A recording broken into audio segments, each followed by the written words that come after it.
Mundial de Mountain Bike Val di Sole Cross Country Olímpico masculino.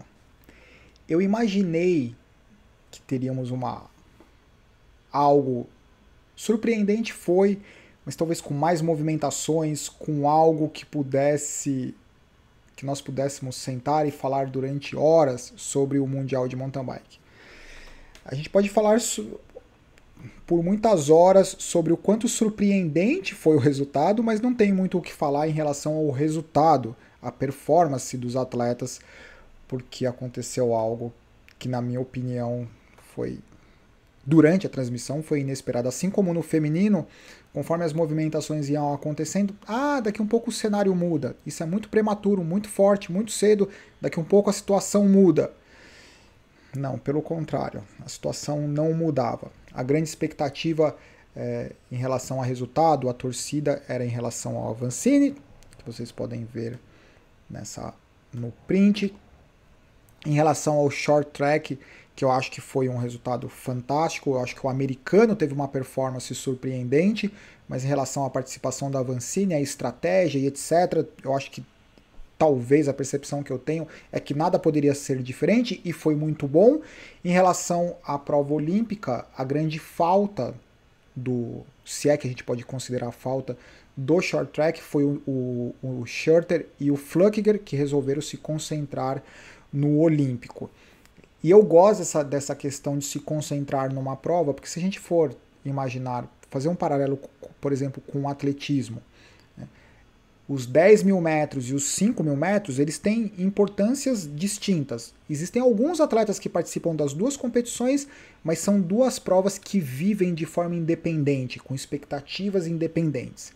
Então seria muito legal que acontecesse isso no mountain bike também, que o short track ele tivesse a vida própria dele, de atletas focados, assim como o olímpico, e que alguns atletas se propusessem a fazer os dois. Eu acho que é interessante para todo mundo, para o mercado, para os atletas e etc. Esse é o start list da prova masculina, além do Avancini, é claro, o Miller e o Kokuzi. Logo na largada, dos primeiros momentos, Sink, Koretsky, o Avancini super estratégico, né? Fez algumas movimentações, mas eu vou mostrar a primeira volta. O que a gente pode falar é da primeira volta, porque a partir da primeira volta começou a acontecer algo que para mim foi surpreendente. Essas imagens ainda na primeira volta, um grupo grande. Nessa curva, nessa subida, esse print ficou péssimo, mas o Avancini aconteceu alguma coisa, ele deu uma enroscada, caiu, bateu numa pedra, escapou o pedal, não sei o que aconteceu. E agora dá pra ver ele ali no meio da imagem, ele voltando pra bicicleta. Eu não acho que isso comprometeu a prova como um todo, mas enfim, é algo importante para se lembrar que aconteceu. Nesse momento, na primeira volta ainda, o Nino Schurter ele faz uma aceleração, assim como a Pauline Ferrand-Prévot fez no feminino, que deixou absolutamente todo mundo para trás. Na primeira volta, no começo da primeira volta, o que parecia ser extremamente cedo, extremamente prematuro, o que eu imaginei, ele vai fazer isso, como a gente já viu ele fazendo dezenas de vezes, vai desacelerar, vai permitir com que alguns atletas se conectem a ele e daí vai fazer uma reaceleração ou a dinâmica para dar uma limpada no grupo, certo? Só que isso a gente estava acostumado a ver o Nino fazer isso, talvez quando ele fosse mais jovem, mais explosivo, não nesse momento da carreira dele. A hora que eu vi ele fazendo essa aceleração, ele não teve uma boa Copa do Mundo, ele não teve uma boa Olimpíada, ele está fazendo isso, está ansioso, tá? Alguma coisa, o que eu imaginei. Fez aceleração, ok, eu sou espectador, eu estou assistindo. O que eu fiquei surpreso foi quando ele fez essa aceleração, na primeira volta, de 6, como vocês estão vendo, imediatamente abriu esse gap do Koretsky e do Sink.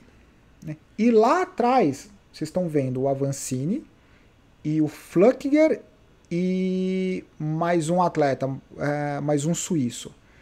O Avancini, nesse momento, ele foi extremamente estratégico, porque ele pegou, olhou para trás e falou assim, Flückiger, fecha lá o gap, cara, eu tô bem aqui, como se dissesse.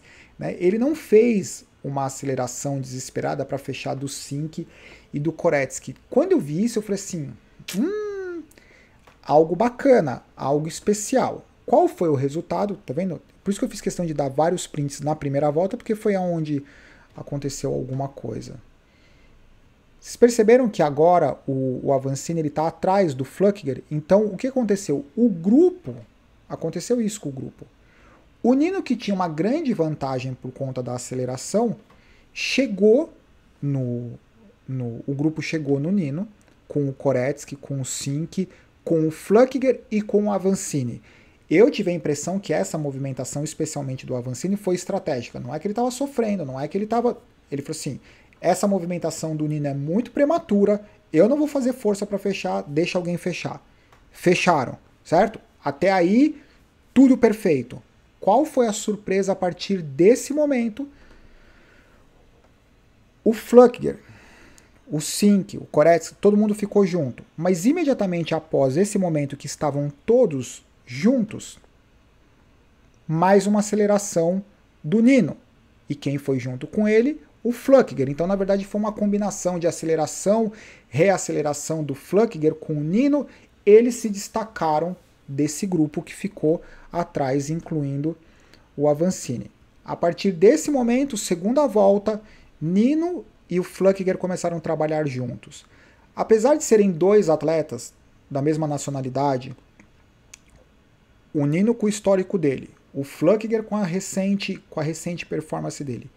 Mesmo assim, eu continuava achando, eu estava relativamente tranquilo que algo iria mudar, que isso não era sustentável. Eu estava completamente errado, porque a única coisa que os caras conseguiram fazer, o Flückiger e o Nino, eles abriam tempo ou eles mantinham o tempo a cada volta. Enquanto isso, atrás tinha o grupo que os atletas mais ativos eram o Koretsky e o Sink.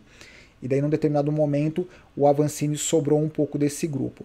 De forma super prematura, a disputa do ouro ficava evidente, do campeonato mundial, ficava evidente entre o Flückiger e o Nino.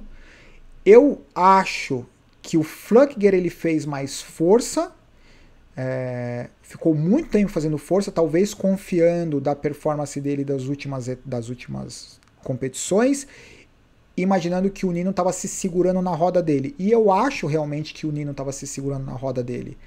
Mas talvez o Flückiger pudesse ter jogado um pouco mais com o Nino. O Nino ia para frente em alguns momentos, não é que ele só ficou na roda, eles trabalharam juntos. Nesse momento desse print eles conversavam, é claro, da mesma nacionalidade. Vamos trabalhar junto, vamos abrir o máximo que a gente puder, na última volta a gente resolve, ou algo do tipo. Mais do que natural, e eles fizeram isso. Atrás o Sink e o Koretsky não dava para saber, era uma boa disputa pela medalha de bronze. Esse era um dos momentos que o Nino foi para frente, e por coincidência ou não, era o mesmo sequência de curvas aonde ele fez o ataque definitivo no final. E esse foi o momento em que o Sink, ele tinha problema mecânico, não trocava a marcha dele. E daí o Koretsky foi embora. Esse foi o momento que o Nino ficava meio que na roda, meio que do lado do Flückiger para mostrar que ele estava ali. Na verdade foi nesse momento que o Sink começou a perder ritmo. Esse foi o momento que o Flückiger, ele literalmente entrou na curva na cabeçada com o Nino para passar, para encontrar um espaço, e o Nino até meio que, ok, vai lá, vai na minha frente. Aí o Sink empurrando a bike, já estava perdendo posições, bem puto. Eu estava assistindo a transmissão na GCN, e eles têm o direito de transmissão, mas eles não têm comentarista. Então, o microfone estava aberto, dependendo de onde a câmera estava, dava para escutar o narrador do ambiente lá, do local, mas não tinha transmissão das informações. Esses são os momentos finais, o Flückiger na frente, o Nino atrás. Esse foi o momento, não dá para ver direito, né? Foi o momento que o Nino ultrapassou o Flückiger bem na entrada da reta da área neutralizada, da área neutralizada não, da área de serviço de apoio mecânico, para conquistar o 9º campeonato mundial. Sem palavras o que esse cara faz. Primeira vez que eu vi o Nino emocionado dando uma entrevista. Ele estava dando a entrevista normalmente, até que a repórter perguntou para ele, falou assim, se essa vitória tinha alguma importância para ele, para mostrar para as pessoas que tinham dúvida de que ele poderia competir em alto nível. E daí foi o momento que ele parou e literalmente, tipo, né, lacrimejou, porque provavelmente todo mundo dizia que ele estava no final da carreira, que ele não tem a mesma consistência, não tem a mesma explosão, comparado com os jovens e etc. E o cara, ele foi o atleta mais jovem da história a conquistar um campeonato mundial de mountain bike, e nesse ano ele se tornou o atleta mais velho a conquistar um campeonato mundial de mountain bike. Então, o que a gente vai dizer de um cara desse, que ao longo da carreira, e não é que ele ganhou entrando e ganhou saindo, entre esse intervalo de ser o mais jovem e o mais velho, tem vários títulos, certo? Tem 7 títulos entre ser o mais jovem e ser o mais velho a conquistar o título mundial. Incrível. Resultado, Nino Schurter, campeão mundial, Matthias Flückiger, Viktor Koretsky, Dascalo Brandou, que foi o alemão, Samuel Geis e o Henrique Avancini na 7ª colocação. Eu acho assim, o que o Nino e que o Flückiger fizeram foi uma coisa à parte do que aconteceu.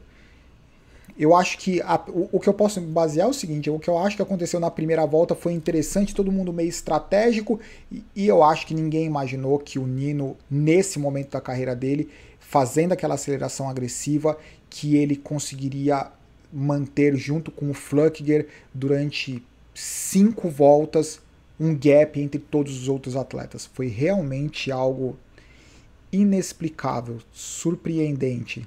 Eu acho que é isso em relação ao Mundial de Mountain Bike. Sintam-se à vontade com os complementos, os comentários. Eu estou super curioso para saber o que vocês acham dessa movimentação. Se quando vocês estavam assistindo, vocês tinham certeza que essa movimentação do Nino na primeira volta, não, agora ele vai e vai embora e nunca mais ninguém pega. Eu acho muito improvável, né? Porque não é uma questão...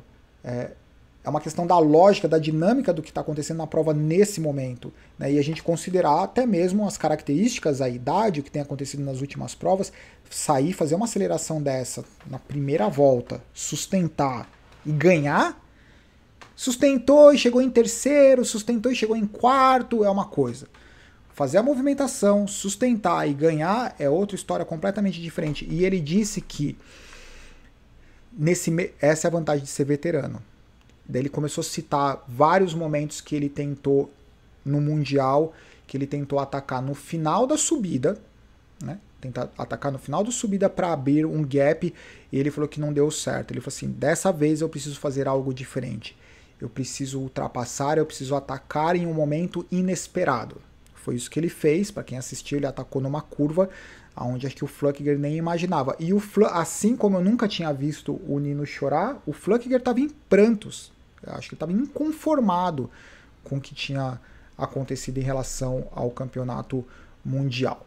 Acho que é isso. Abraço. Tchau.